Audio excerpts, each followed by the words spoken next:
Hello all, welcome to part 14 of the Wireless LAN Mega Primer. In this video, we will look at WEP in depth. So as many of you know, WEP has been broken for a long time, it can be easily cracked and all that. And I think YouTube probably has 100 million videos on WEP cracking. So we will get to that, but before we actually talk about WEP cracking, I wanted to give you some basic understanding about WEP. That is essential because AirCrackNG practically would do everything for you, and I would not want the script kiddie mentality to kind of set in where we just use tools.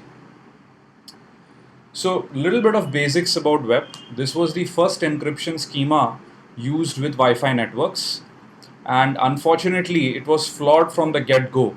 I mean, when IEEE had just proposed that this is what we should do in WEP, there were papers coming out talking about flaws which were already there. WEP internally uses the RC4 algorithm, and RC4, some of you may be aware, is a symmetric key encryption algorithm. What this means is the transmitter and receiver have the identical WEP key, which the transmitter uses to encrypt and the receiver uses to decrypt. Now I think WEP is available practically on all access points, and the first flaws in WEP started coming out as early as 2000, but still I don't know, for whatever reason access point manufacturers still continue to ship it with WEP capability, and this is typically used by home users and manufacturing companies. Now if you're wondering why manufacturing companies, well, if you remember the last time you went to Walmart or any other place, they have these handheld scanners which can scan the barcode and do interesting things. Now these scanners, at least the old generation ones, had very simple hardware which could only support WEP and not WPA and WPA2. And this is the reason still now WEP is continued to be used in many of these places. So let me put it in perspective of the wireless LAN packet. If you remember, we had this huge packet which we discussed, and WEP is typically concerned with the frame body.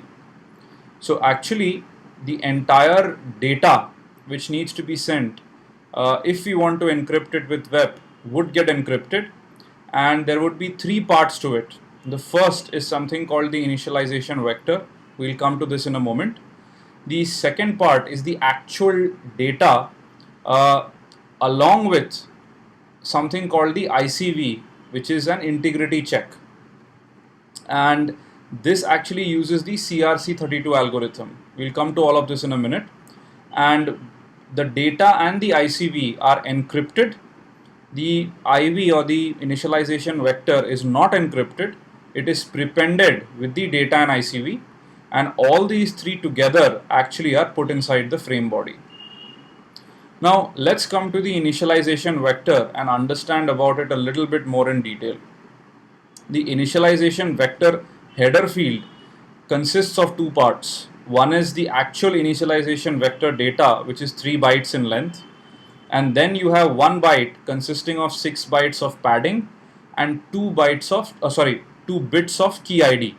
6 bits of padding and 2 bits of key ID. So what is this key ID? Now interestingly, if you ever go to an access point to configure WEP, so I've created an AP with the SSID PON.me and enabled security mode as WEP. So if you scroll down, you would actually find options to enter 4 different WEP keys. Now the interesting thing is, any AP could be configured with any one of these 4 keys, and the index of the key, whether it is the first, second, third or fourth, starting from the kind of 0 index, is what is represented in the key ID. So 2 bits, as you can clearly imagine, can house 4 values: 0, 0, 0, 1, 1, 0 and 1, 1, and this corresponds to any one of those 4 keys which are there on the access point, right? So with this, let's kind of move ahead. Multiple keys as we discussed, and these 4 keys starting from the 0, 0, 0, 1, 1, 0 and 1, 1 is what the key ID actually means in the 2-bit field as part of the initialization vector header field. Now let's understand the WEP algorithm in more detail. It's a bit technical and a bit more mathematical. I would not say technical, but more mathematical. But bear with me here, we will not go through the hardcore mathematics. But at a very high level, we will try and understand how this entire process works. So let's start from the very basics. We talked about the IV header field, which was 3 bytes, the initialization vector, which is 24 bits. Now, as far as symmetric key encryption is concerned, many of you may have heard of this term called cryptographic salt. So what is that salt? Well, typically what you want is the output of the cryptographic algorithm to be as random as possible. And this is where there are actually a host of attacks available which try and figure out various aspects of the algorithm, plain text attacks and whatnot. Known plain text attack and whatnot. And this is where in cryptography we actually use some sort of a random seed along with the actual key at times. Now in this case, the IV is actually a random 24-bit value which the access point or the client chooses, and the IV is generated randomly on a per packet basis.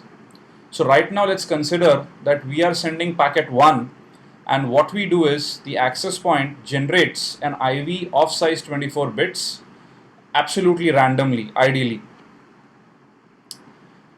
Then the access point will take the WEP key, which could be either 40 bits in size or 104 bits in size, and actually go ahead and prepend the IV to it.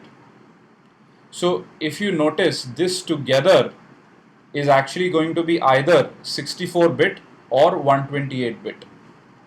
And this is what we are talking about in the case of WEP, which is 64-bit encryption or 128-bit encryption. Right? And so the interesting part here is the actual secret key is only 40-bit or 104-bit. The rest 24 bits, as far as WEP is concerned, is a random value called the initialization vector, which is generated on a per packet basis, both by the client and the access point. Now, this is taken, and together this could be 64 or 128-bit, depending on the key choice which we take. And this goes as input into the RC4 algorithm. The RC4 algorithm actually consists of 2 parts. One is called the KSA and the other called PRGA. KSA is the key scheduling algorithm, and PRGA is actually the pseudo-random generation algorithm. Now, we will not go into the details of what KSA, PRGA, etc. is in this video.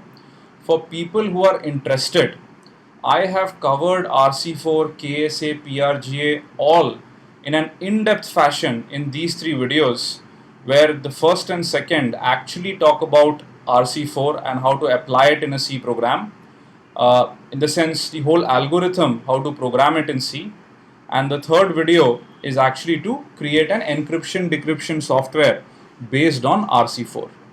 So have a look at it if you're interested, but I mean, I would actually say go through it at least once. Even if you don't want to, well, this is the background we'll kind of take right now, which is this is a black box called the RC4 algorithm, and where we push in this 64-bit or 128-bit key. The output, after we kind of go ahead and seed the RC4 algorithm with this 64 or 128-bit value, is a random key stream. When I talk about a random key stream, the RC4 can actually generate a very long key stream which should ideally be random for a given pair of IV and WEP, and this key stream is what will be used in encryption, right? So this is step 1, is generation of the random key stream, actually the pseudo-random, if you want to be very correct, key stream using the WEP key and by using an initialization vector which is random. The second part is actually to create the integrity check value. Now what do we mean by this? Well, let's assume we want to send some data to the client, right? We are talking about from the access points perspective. This data can be of variable size, as one can imagine. Now on this data, we actually apply a CRC32 algorithm, which is a cyclic redundancy check. Now you can Google and go to Wikipedia if you're interested on how this works. Very simple algorithm will actually take 32-bit sized values from this data and take each one of these and do a very simple calculation with one's complement arithmetic, and the output would be a 32-bit ICV, right? So regardless of the size of the data, the output of the CRC 32-bit algorithm is actually an integrity check value of size 32. Ideally, given a piece of data, you would only find that the ICV would always have to match, right? Which means if you run the CRC32 algorithm on the same data over and over again, this ICV value would remain the same, and that is why we can use it as some sort of an integrity check. Now what we do after we generate the ICV is we concatenate the data and ICV together into one big block. So we have two things with us right now. The first step was generation of the random key stream, which can be exceedingly long depending on the size of the data we want to encrypt with it. The second thing we did was actually to take the data, generate the CRC32 ICV, and then concatenate them both together. So now we have a long key stream and we have data and ICV of fixed length. So we take the exact same size of key stream. So as an example, if the data was 12 bytes, the ICV is always going to remain 4 bytes. So 12 plus 4 is 16 bytes. So we generate key stream of size 16 bytes. And then all we do is a mathematical XOR operation, bit versus bit. So we take the first bit of the random key stream, we take the first bit of the data, we do a XOR operation, and the output is actually stored into the cipher text. So important point, the cipher text is actually going to be corresponding to the XOR of the random key stream and the data along with the ICV, right? Now it doesn't end here. What we now do, if you remember, the access point generated this IV in a random manner. And if you think about it, the client only has the WEP key. The client does not know the IV which the access point had generated as part of the seed to the RC4 algorithm. So now what we do is we take the IV as well and prepend it to the cipher text. And here when we say IV, we mean the entire IV header field, which actually consists of the initialization vector, which is 3 bytes from here, and then we have the 1 byte, which consists of the 2 byte key ID and the 6 bit of padding, right? So hopefully this was clear. I'm kind of heaving, a huge sigh of relief because this is quite a mouthful to go through each of these steps. WPA is much more complicated, which we will also go through in a formal way in coming videos. So stay tuned. The next step now is very simple. But before that, let's summarize this with a block diagram, which is part of the standard. So many of these diagrams I've taken from the standard directly. So acknowledgement there. Now to summarize, we took the initialization vector, we took the WEP key, we concatenated both of them. That acted as a seed for the RC4 algorithm, which produced the key stream. Parallelly, we took the plain text data, we found out the CRC32 integrity check value, we concatenated both of them, and then we took this key stream, the plain text and the concatenated IV, we ran a XOR operation, bit versus bit, and this gave us the cipher text. We also took the initial IV which we had randomly generated and we prepend it to the cipher text. So to give you a perspective, we said in the frame body, this is how all of this looks like, the IV, the data and the ICV. Basically what we have done is, we have just gone ahead and taken the IV header field consisting of the 3-byte initialization vector and the 1 byte consisting of 6 bits of padding and 2 bits of the key ID. Then we actually have the cipher text, which is nothing but a XOR operation of the keystream which we generated along with the data and the ICV value, which is a CRC 32 bit operation on the data, took all of that, concatenated it together and put it inside the frame body field, right? Now, before we move forward, let's try and look at a live example of how all of this looks like at a packet level. So let me bring up our hacker machine, and I already have generated an interface mon0, etc. So we have just skip that part. Let me quickly run Wireshark. So I've configured an access point called pawn.me, which is running WEP. Let me start sniffing on the mon0 interface, and I'm able to see broadcast beacon frames from that, if you notice here. Let me quickly add a filter so that we can just drill down and only look at packets from the pawn.me access point. I do not want beacon frame packets at all. Right. So now, as always, our favorite victim machine, my iPhone. Actually, I have nothing against the iPhone. I love it. I love my Mac. The reason I use it is this is the most comfortable device I can really show you on camera. So I have nothing against the device. Windows, Mac, all of it behaves exactly the same way as this does. No vulnerability on this. It's just that I love it so much that I want to show it off in all demos.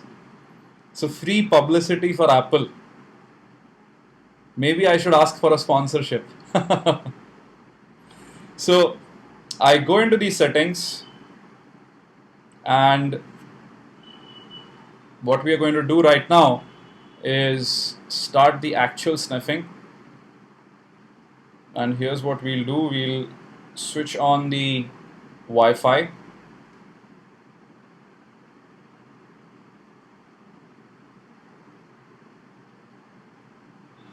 And if you notice, it's now connected to pawn.me. Let me dim the lights on this a bit. Right? And now we are connected to pawn.me. So what we are really interested in is just the data packets. Let me kind of just stop this here, and let me scroll up very fast and just figure out where we have the data packets.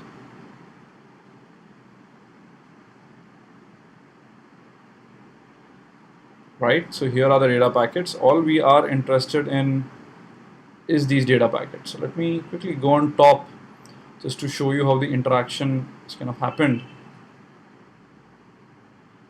Right, so we've gone through the probe request response phase, as it's very clear, then the authentication phase, then the association phase, and from there on we actually had data being sent out onto the network. So let's only look at the data packets. Right, I could as well leave the beacon frame part of the filter, but I'm just letting it remain. So right now what we can see are only the data packets. I selected the first data packet, and let's try to correlate with what we've seen. So what we said is, well, after the typical QoS control if applicable field, we would have the actual frame body, and this is exactly what we are seeing. You have the QoS control field. Let's not worry about it right now. And just after that we have the WEP parameters. Now the WEP parameter field is nothing but the IV field consisting of the initialization vector, which is 3 bytes, and then you actually have the key index along with the 6 bits of padding, which in this case key index is 0, as we are just using the first key to encrypt everything. Now after this, if you kind of remember, what we said was we basically would have the data, and then inside we would have the data and we would have the ICV, but all of that is encrypted as part of the web payload. So this is where, if you kind of notice, I could select the data part. So the key index ends at this byte boundary here, all zeros. So just actually select the web parameters. After that, I'm just checking the data part, right? And here is the entire data part of it, which is encrypted. And after that, we have the web ICV, which, if you remember, we actually put it inside the ciphertext, right? You have the data which is encrypted, and then after that you have the ICV which is also encrypted, and Wireshark displays this separately as the next 4 bytes, because the position of the ICV in web is deterministic, right? It's going to be actually added or appended at the very end after we finish off the data. And after that you see another 4 bytes which we know is actually the FCS of the packet. So this we can go back to our reference here, which is the FCS for the packet. Right, awesome. And this thing would repeat for every web packet. Right, you have the web parameters, 4 bytes here. The first 3 bytes are of course the initialization vector value. The next byte consists of the padding and the key index. Then I would kind of draw your attention here. As I'm selecting, you would know where one header field's boundary ends and the other begins. Very important to know that. Then, even though Wireshark mentions the web ICV that is down below, after the key index, we actually have the encrypted data. After that, we have the web ICV, and then the remaining 4 bytes which are here is basically the FCS, or the frame check sequence value, right? One of the other interesting things which I want to draw your attention to is, if we go to frame control and if we look at the various flags, you will notice that the protected flag is actually enabled and it says data is protected. If you remember, I think in the 3rd video we had talked about the web head, the WLAN header, where we had mentioned that if there is any sort of encryption, this flag would also be set, right? So very simple way by which you can actually find out whether encryption is set or not.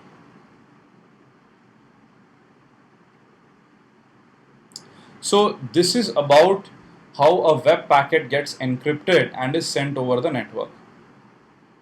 Now let's go back here and look at the decryption aspect. Now, I will not spend too much time on decryption. It's very straightforward once you understand the encryption part. In symmetric key cryptography, typically it is just the reverse calculation. Let's see how. So now the receiver, which was my iPhone, does it know the web key? Absolutely. But does it know the initialization vector which was used as the seed, as part of the seed? No. So what it does is, it takes the message which it received in the frame, and if you notice, directly from the packet we are able to figure out the value of the initialization vector. So the receiver will take this initialization vector, it will go ahead and use the web key which it already had and concatenate both of them as we saw previously, and then it will seed the RC4 PRNG algorithm. If you notice, this is exactly now proceeding in the same way which we did previously, right? We come back to the slide. Now the keystream is generated. Now for a XOR operation, what we just have to do is just apply the XOR once again with the ciphertext and the original keystream to get back the plain text data which we had sent. So once the keystream is generated, the receiver takes the ciphertext, runs it through the XOR operation, and now if you notice, the ciphertext consists of 2 things. One is the plain text data and the other is the ICV which has been appended in the end. So now what happens is, the receiver does 2 things. It takes the plain text and calculates an ICV for the plain text by itself, and then it also looks at the ICV which is there within the packet after decryption. It compares both of this, and if both the values match, it knows that the data integrity is absolutely okay and the packet data has not been tampered with in any way, right? So this is how basically the decapsulation or the decryption works for web.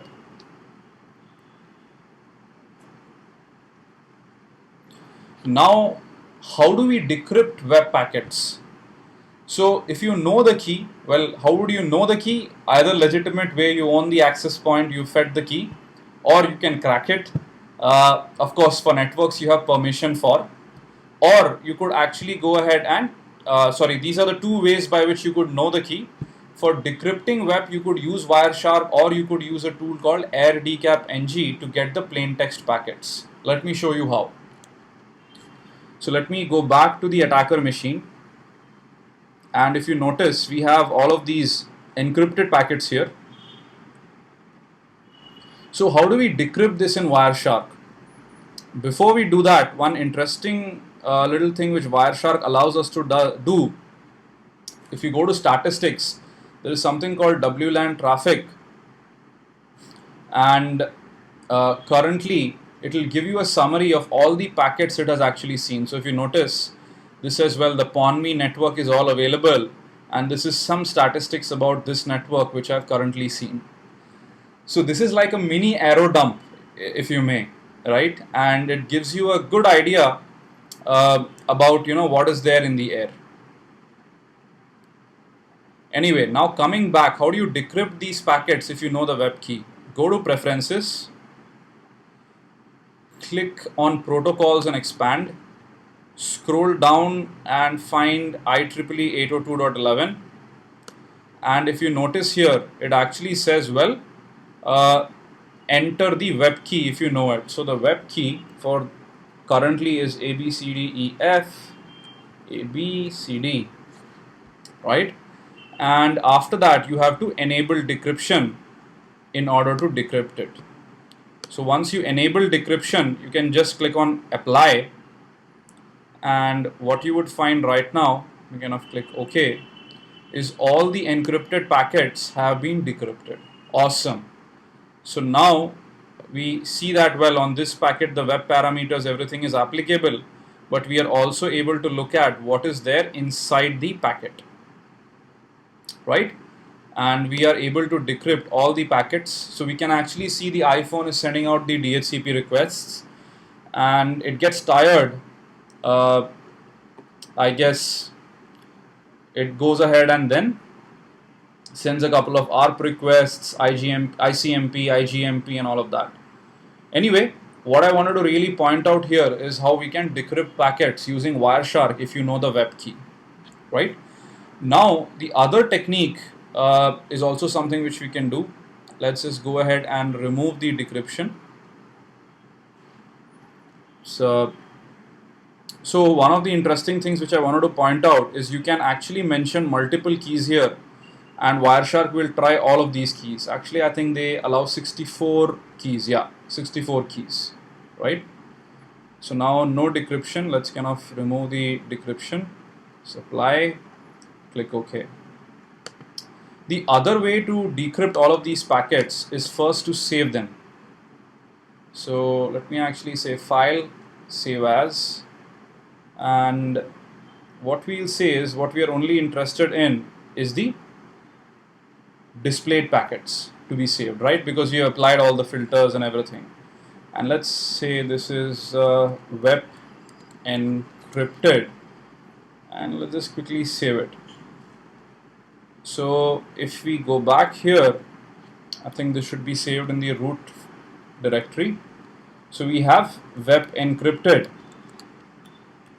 11K file which is saved here. So we can actually use this little tool called AirDecapNG, with which we can decrypt a PCAP file depending on whether it's using WEP or WPA. So we know the WEP key.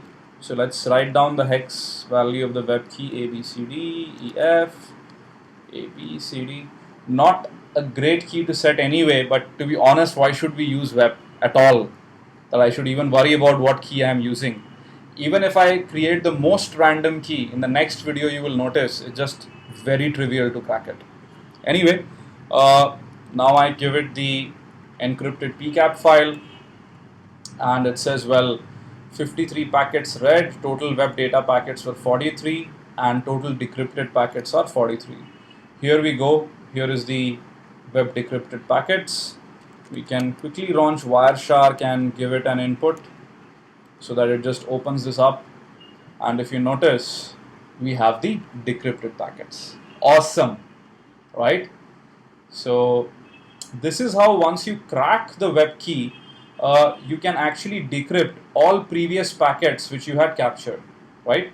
And that is so very worrisome, because an attacker can keep collecting data over a long period of time, and when he cracks the key, all historical data is now available to him, right? And one of the poster childs of web cracking gone malicious is actually the TJ Maxx incident, I guess, which happened a couple of years back, where millions of credit card numbers were siphoned out, and the base attack was actually cracking into the web network of one of the stores of TJ Maxx. So now let's come back here, and I guess that brings us to the end of part 14, which is WEP in depth. Now, I talked about a lot of theoretical aspects, but hope I was able to present them in an easy to understand way. In the next video, we will actually move on to the web cracking part, which I can tell you is very, very, very trivial compared to part 14, where we really had to understand a lot of inner workings, right? So that's all. Hope you're enjoying. Please leave your comments behind. I really love reading them, and that motivates me again and again to kind of make more videos. Thank you. Enjoy the rest of your weekend.